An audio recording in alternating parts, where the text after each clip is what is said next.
Dul na malipayon ang pagtigumta kung maputligikan sa sala o dito magatigong kita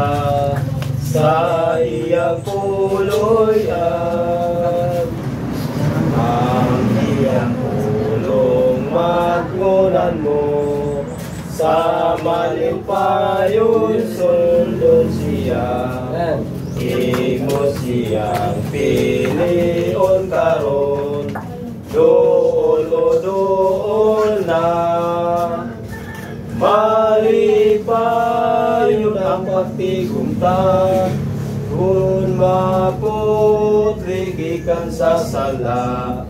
o dito magatigong kita sa iyang puloyan di auban ka na to karon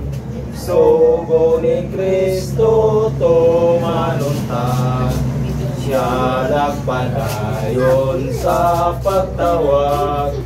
doon na malipayon ang pagtigumta kung maputligikan sa sala